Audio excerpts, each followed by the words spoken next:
एक शब्द में तो बांध ही नहीं सकते हैं स्वर्गीय रामविलास पासवान जी को। और हमें तो सौभाग्य मिला चार दीवारी के अंदर उन्हें जानने का, क्योंकि परिवार के सदस्य थे, हम घर के सबसे छोटे बेटे थे। उन्हें लोग मंत्री, सांसद, बड़े नेता के रूप में नहीं याद करते हैं, शोषित समाज के मसीहा के रूप में याद करते हैं।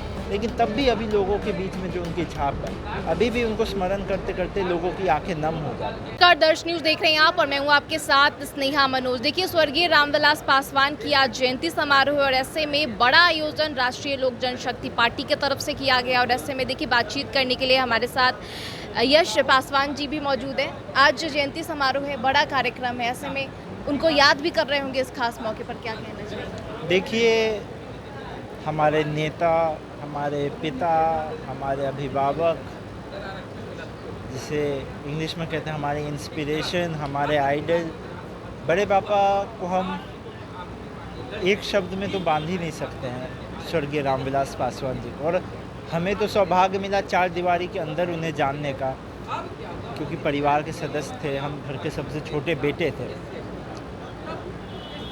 पर हमने तो उनको एक पिता के तौर पे चार दीवारी के अंदर जाना, पर समाज में उनकी क्या छाप रही, उनकी क्या पहचान रही, ये हम जितना घूमते हैं उतनी नई बात उखड़ के आती है। हम करीब 1-1.25 साल से राजनीति में सक्रिय रूप से हैं, लेकिन आज भी हम अगर उसी सेम जगह दोबारा जाते हैं तो आप समझिए सेम बात हमें सुनने को नहीं मिलती। उनकी कोई नई कहानी, नई बात हमें जानने को मिलती है। कुछ नए लोग मिलते हैं, अपनी अनुभूति बताते हैं, अपने अपने तरीके से उन्हें कैसे स्मरण करते हैं ये बताते हैं। तो जो ये सही बात है कि चाहे मंडल कमीशन लागू करना हो या अनेकों जन कार्य में जो उन्होंने निर्णय लिए, वो अनेकों विभाग के मंत्री रहे, पहले वो विधायक बने, विधायक बन के उन्होंने अपनी राजनीतिक पारी शुरू की, फिर वो सांसद बने, भारत सरकार के मंत्री बने। और उन्हें लोग मंत्री, सांसद, बड़े नेता के रूप में नहीं याद करते हैं, शोषित समाज के मसीहा के रूप में याद करते हैं। तो आज आधा दशक हो गया है, आज नहीं, करीब अभी अक्टूबर में आधा दशक हो जाएगा उन्हें गुजरे हुए। लेकिन तब भी अभी लोगों के बीच में जो उनकी छाप है, अभी भी उनको स्मरण करते करते लोगों की आंखें नम हो जाती हैं। आपके पारिवारिक रिश्ते रहे हैं और ऐसे में आपको मौका मिला है बेहद करीब से उनको जानने का, तो बतौर युवा आप उनसे क्या कुछ सीखे हैं और क्या संदेश देना चाहेंगे आज की पीढ़ी को? देखिए, हम काफ़ी छोटे थे जब वो छोड़ के चले गए, तो अभी भी कई बार ऐसा लगता नहीं है बड़े पापा नहीं हैं। और जब खुद को हम प्रयास भी करते हैं कि महसूस कराएं कि अब बड़े पापा हमारे बीच नहीं हैं, तो मन बहुत बेचैन हो जाता है।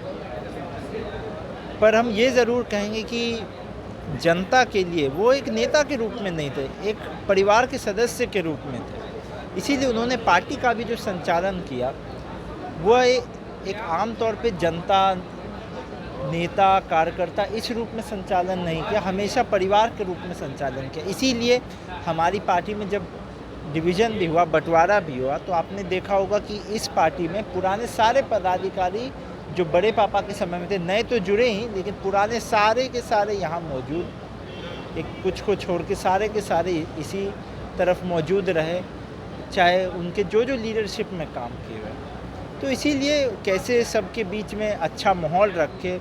और वो पिछड़े समाज से आते थे, लेकिन उनके चाहने वाले और उनको आदर्श मानने वाले सभी समाज में लोग मौजूद थे, चाहे अग्र समाज में हो या किसी जाति, किसी धर्म में, SC, ST, OBC, EBC, backward classes या कोई भी धर्म की बात हो, क्योंकि वो सबके हितों की बात करते थे।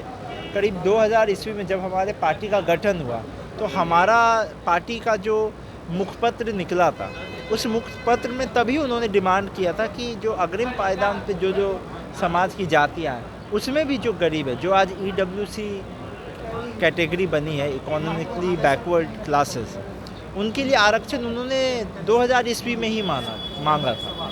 तो उन्होंने दलित समाज के लिए तो लड़ाई लड़ी ही, लेकिन गरीब और शोषित के लिए भी लड़ाई लड़ी। इसीलिए पैन बिहार, पैन इंडिया और पैन सोसाइटी लोग उनको चाहते हैं, उनको सम्मान देते हैं। जैसे कि आपने कहा कि हर समुदाय के और हर वर्ग को लोग उनसे प्रभावित रहते थे, तो ऐसे में वक्फ बिल का जो मुद्दा है वो इन दिनों बिहार की राजनीति में खूब देखने को मिल रहा है, और ऐसे में उनके तरफ से भी ये कहा जाता था कि एक मुस्लिम चेहरे को आगे करना चाहिए। तो क्या लगता है कहीं ना कहीं अभी नाराज़ चल रहे हैं जो अल्पसंख्यक समुदाय के लोग हैं, मुस्लिम समुदाय के लोग हैं, उनका क्या वोट ट्रांसफ़र इधर हो पाएगा? चुनाव भी है इधर मतलब आपका क्या कहना है? महागठबंधन में पशुपति पारस।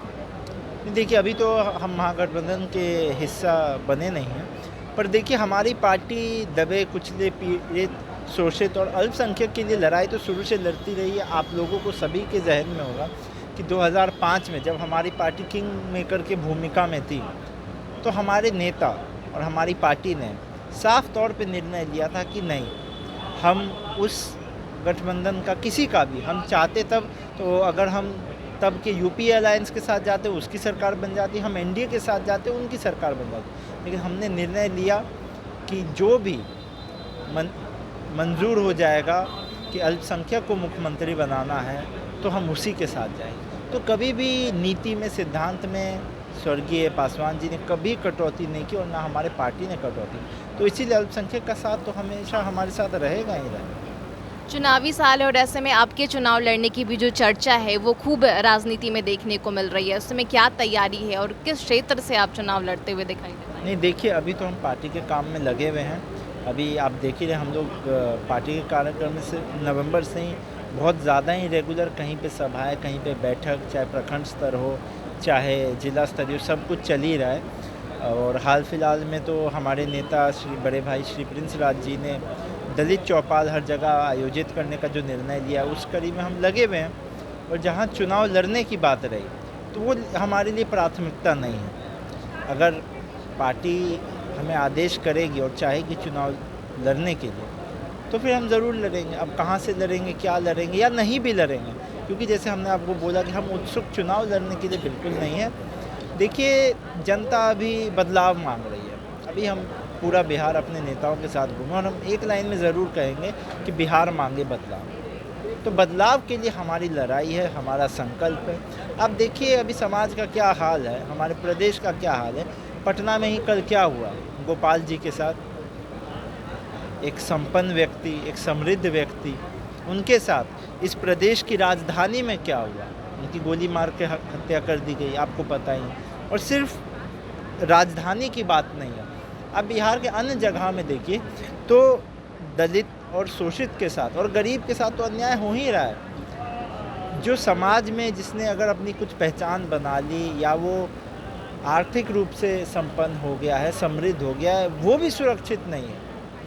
तो ये जो तथाकथित मंगल राज है, तो इसके विरोध में हमारी लड़ाई है। और इस मंगल राज से ये हास्यास्पद बात है कि इस तथाकथित मंगल राज से कोई समाज अछूत नहीं है, ना पिछड़ा समाज अछूत है, ना अगले पायदान पे खड़ा समाज अछूत है। मतलब इकलौता ऐसा एजेंडा है सरकार का जिसमें देयर इज़ नो डिस्क्रिमिनेशन, कोई भेदभाव नहीं है। तो इस सरकार का ये ज़रूर काम है कि तथाकथित मंगल राज से कोई समाज का व्यक्ति अछूत नहीं रहे, और ये सही में अछूत नहीं है, इसीलिए बदलाव इस बार होके रहे।